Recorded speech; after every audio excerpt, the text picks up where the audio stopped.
together, we have to find resources and leverage them.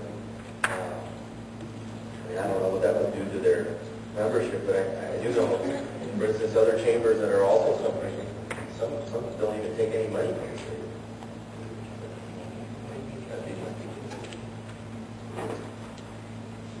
Yeah, I think, to be fair, I think we should.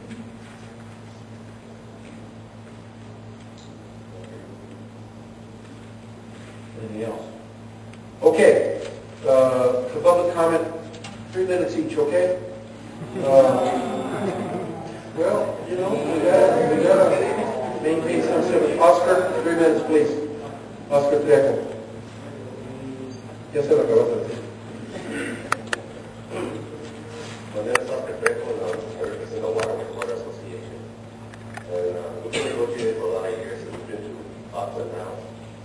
But before you got Social Security, you're asking that you're implementing a $300,000 system to focus on. Well, we can postpone it for better times. A lot of stuff that you're doing, we can postpone for whatever you want to do. For instance, the computer system, whatever we're building, we can postpone before we do anything. Can I clarify that? Yes. Okay. For the current fiscal year 2007-08, we had almost $1.3 million in capital that we were going to lease purchase. We haven't done any of that this year because there was no money to fund the payment in 2008-09. So what we have basically done is we've carried that forward to fiscal year 2008-09, contingent strictly on there being funding to make the first payment in 9-10. No capital, again, we put a hold on all the capital this year. In the budget, we projected lease proceeds and revenue with offsetting capital items.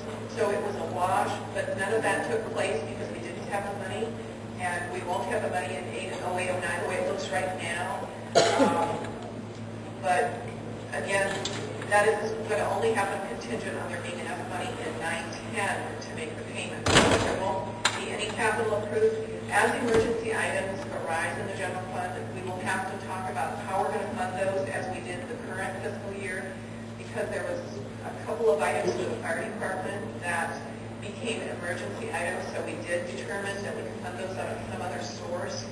But none of those items that are on the capital outlay list, such as the communications, the new phone system, or the software, is currently, it's not currently proposed to be purchased unless our financial situation. Is that any question, Oscar? Yeah. No, I agree with that. Okay, Mr. Eric Banks.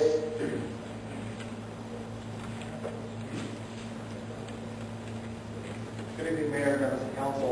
My name is Eric Banks. I'm the Director of Government Community Affairs for the Service Employees of the National Union, Local 221. And we're the proud bargaining agents for the city employees in the CMEA and the COA. And I want them to stand please and be recognized.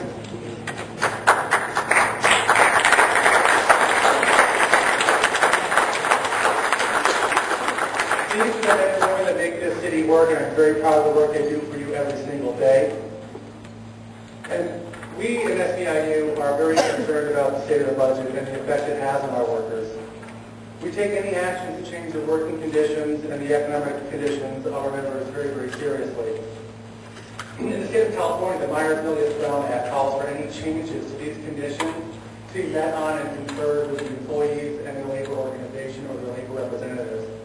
Unfortunately, to this day, this has not happened, and implementation of these items cannot go through until that meet and confer does occur.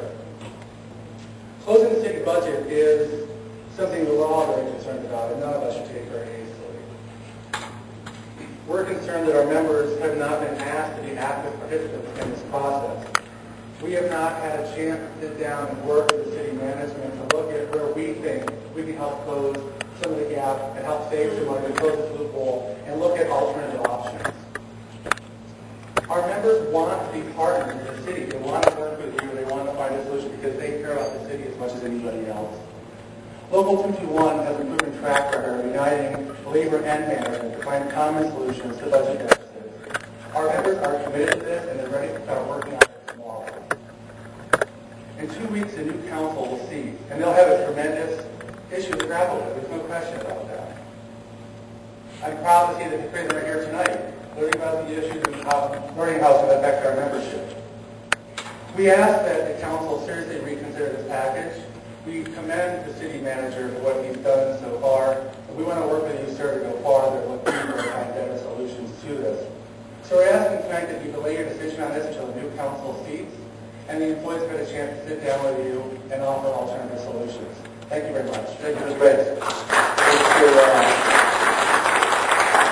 Mr. Regalado.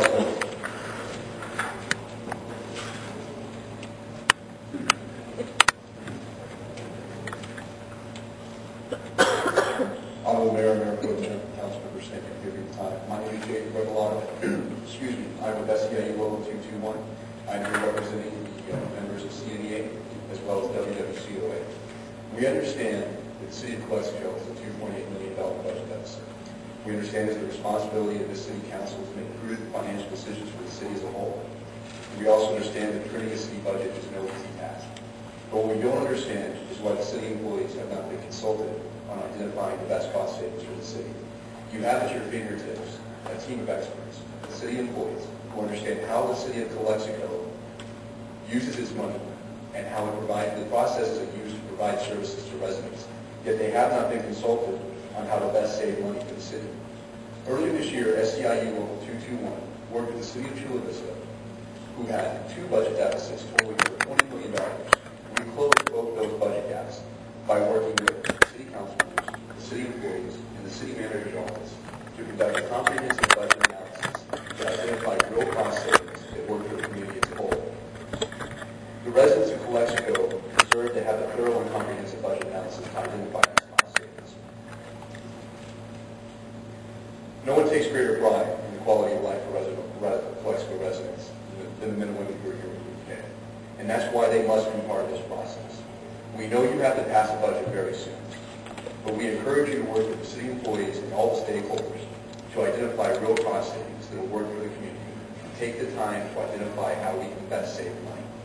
We're asking you to delay this vote tonight, and please consider implementing this process that's proven to be successful in the city of Chula Vista and other communities throughout the state of California. Thank you. Thank you, Mr. Regalado.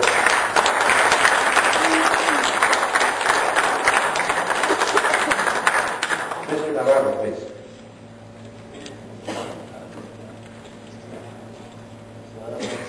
I'm Mr. Navarro, President of CNEA. And I just want to go over what Oscar said. I know you guys are teaming up, work together, trying to get over this deficit. And from my understanding, it's never spending $200,000 on a telephone system and $400,000 on the software system. So, we did that. That's what I was. Yeah, okay. She just clarified that, though. I just wanted to repeat that again, so you know, when we were sitting down, so we can put that option later. Absolutely. Thank you, Mr. Navarro.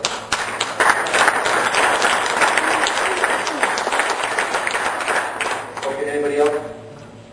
Anybody else on this budget? No? Okay. City Council, or Jennifer? Just some clarification, they brought up the Myers-Milius Brown Act, Right. and I believe I specified to the council at the budget workshop that your approvals tonight, if you so choose to take them, are contingent upon the meet and confer Correct. process. I was just going to point that If out. things change during the meet and confer process, if the employees come up with some better options that the city council agrees to, instead of the proposed option at this point, those changes can be made. There would just be a need to re-adopt the budget, amend the budget as you're currently adopting it tonight. And I think the reason that staff is coming forward with the presentation for you to adopt the budget is because we have an ordinance that says the budget will be adopted by June 30th. Is that right, Judy? Yes. Correct. So that's why the proposal is here prior to June 30th, prior to a new council taking office. And I'm glad you pointed that out, and absolutely it's subject to meeting confer. And I'm a firm believer in communication. I think 85% of anything Mr. Regalado or Mr. Banks is communication, and there's nothing wrong with me, him, returning phone calls and engaging in the conversation.